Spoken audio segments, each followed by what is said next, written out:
Hello everyone, Radhe Radhe. I hope you are fine. So recently मैं अपने friends के साथ मथुरा वृंदावन एंड बरसाना ट्रिप पर गई थी और ये ट्रिप हमारी 3 to 4 डेज़ की थी।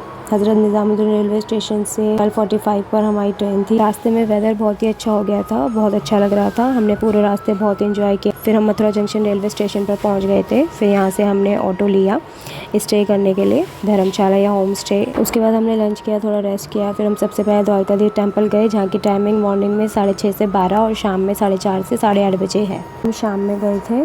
रास्ते में हमने यमुना रिवर भी देखी। बहुत ही नीट एंड क्लीन ब्लू पानी, शांति, सुकून वाला एटमॉस्फेयर था यहाँ। बहुत ही अच्छा लग रहा था। यहाँ पर आप बोटिंग भी कर सकते हो या आप बोटिंग करके द्वारकाधीश टेम्पल तक जा सकते हो। पर पर्सन 100 रुपीज़ चार्ज करते हैं। रास्ते में आपको ये सब शॉप्स मिल जाएंगे। इस मार्केट का नाम विश्राम बाज़ार था। यहाँ से आप विश्राम घाट भी जा सकते हो। यहाँ पर आपको ठाकुर जी की ड्रेसेस भी मिल जाएंगे। आप यहाँ से प्रसाद भी ले सकते हो। फिर हम द्वारकाधीश टेम्पल पहुँच गए थे क्योंकि शाम की आरती का टाइम था। द्वारकाधीश मंदिर भगवान द्वारकाधीश को समर्पित है, जो भगवान श्री कृष्ण के एक रूप हैं, जिन्हें द्वारकानाथ के नाम से जाना जाता है, जिन्हें काले संगमरमर की मूर्ति में दर्शाया गया है। तो जब तक पट बंद थे तब तक हमने परिक्रमा कर ली थी।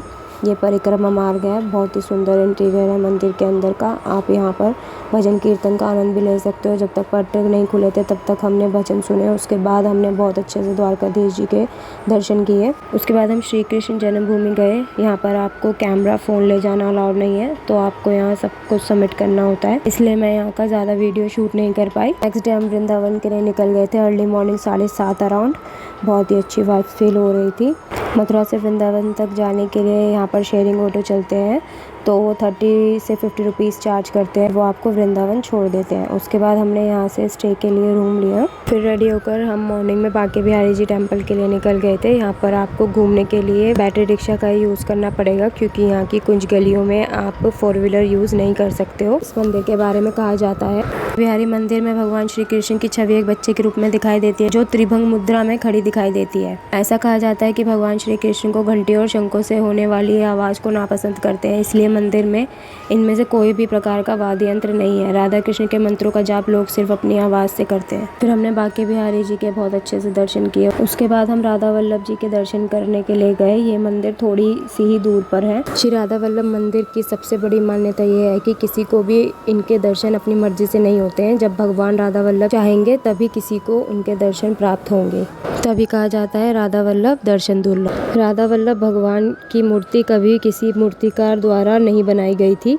भगवान शिव ने आत्मदेव नामक एक भक्त को उसकी कठोर भक्ति और प्रार्थना के कारण यह मूर्ति प्रदान की थी। यहाँ पर ज़्यादा रश नहीं था, बहुत ही आराम से हमने दर्शन किए। उसके बाद हम निधिवन के लिए निकल गए। यहाँ पर आपको अपने मोबाइल, पर्स, चश्मा सब बचा कर रखना होता है, क्योंकि यहाँ बहुत बंदर है। निधिवन को एक ऐसे स्थान के रूप में जाना जाता है जहाँ भगवान श्री कृष्ण हर रात रासलीला करते हैं। उसके बाद हम राधा रमन मंदिर गए, जो निधिवन के पास ही है। आप वॉकिंग करके जा सकते हो। इस मंदिर के बारे में कहा जाता है कि देवी शालिग्राम शिलाओं में से एक है जो स्वयं प्रकट हुई है। मंदिर बहुत ही अच्छे से डेकोरेट था।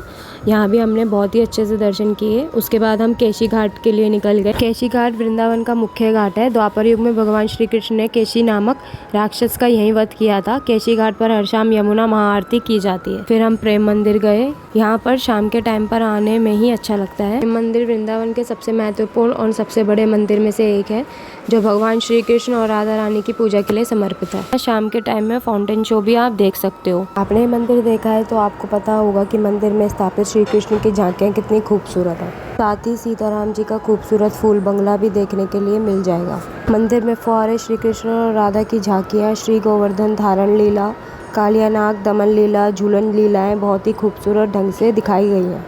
मंदिर की एक खासियत ये भी है कि आपको ये दिन में एकदम सफ़ेद दिखाई देगा और शाम के समय मंदिर का रंग बदला हुआ लगेगा। फिर नेक्स्ट डे हम बरसाना के लिए निकल गए। उसके लिए हमने यहाँ से शेयरिंग टैक्सी ली थी। उन्होंने 800 रुपीज़ चार्ज किया था वन साइड का। रास्ते में बहुत ही अच्छे व्यू आप देख सकते हो। हम लाडली जी मंदिर पहुँच गए थे। यहाँ पर आपको ये सब शॉप्स मिल जाएंगी। फिर हमने यहाँ से प्रसाद लिया और यहाँ से स्टार्ट होती हैं 250 सीढ़ियाँ, जो लाडली जी की अटारी तक जाने के लिए आपको चढ़कर जाना होगा। यहाँ से आप पूरा बरसाना देख सकते हो, क्योंकि लाडली जी का मंदिर अटारी पर है, इसलिए लाडली जी को अटारी वाली भी कहा जाता है। यहाँ की टाइमिंग मॉर्निंग में 6:30 बजे से 1 बजे तक और शाम को 4:30 बजे से 8:30 बजे तक है। यहाँ हमने अच्छे से दर्शन किए। यहाँ भजन कीर्तन हो रहे। यहाँ हम बहुत देर तक बैठे और उसके बाद हम राधा श्याम कुंड गए। वृंदावन में स्थित राधा और श्याम कुंड बेहद पवित्र स्थान है। गोवर्धन परिक्रमा में एक प्रमुख मार्ग पर पड़ता है। मान्यता है कि भगवान श्री कृष्ण ने बैल राक्षस का वध राधा कुंड में किया था। राधा ने कृष्ण जी से पवित्र नदियों में डुबकी लगाकर अपने पाप धोने के लिए कहा था। कृष्ण जी ने हंसते हुए अपने पैरों को जमीन पर मारा, जिससे नदियां निकली और एक कुंड बन गया। कृष्ण जी ने अपनी बांसुरी से सभी तीर्थ का जल राधा कुंड में भर दिया।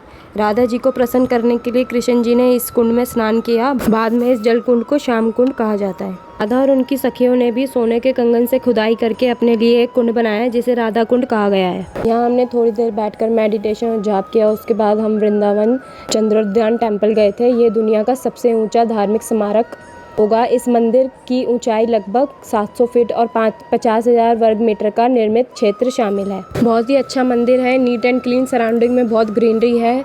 जिस टाइम हम गए थे तो मंदिर बंद था। नेक्स्ट टाइम जाएंगे तो टेम्पल के अंदर जरूर विजिट करेंगे। कि हमारी ट्रेन थी मथुरा जंक्शन से थी निज़ामुद्दीन रेलवे स्टेशन पर हमारी ट्रेन थी। खाने के लिए वृंदावन में बहुत ऑप्शंस हैं, जैसे कि बीकानेर वाला गोविंदम रेस्टोरेंट, चाट चौपाटी रेस्टोरेंट, इन सब के साथ आपको डोमिनोज के भी ऑप्शंस मिल जाएंगे। बीकानेर में आपको व्रत वाली थाली भी मिल जाएगी।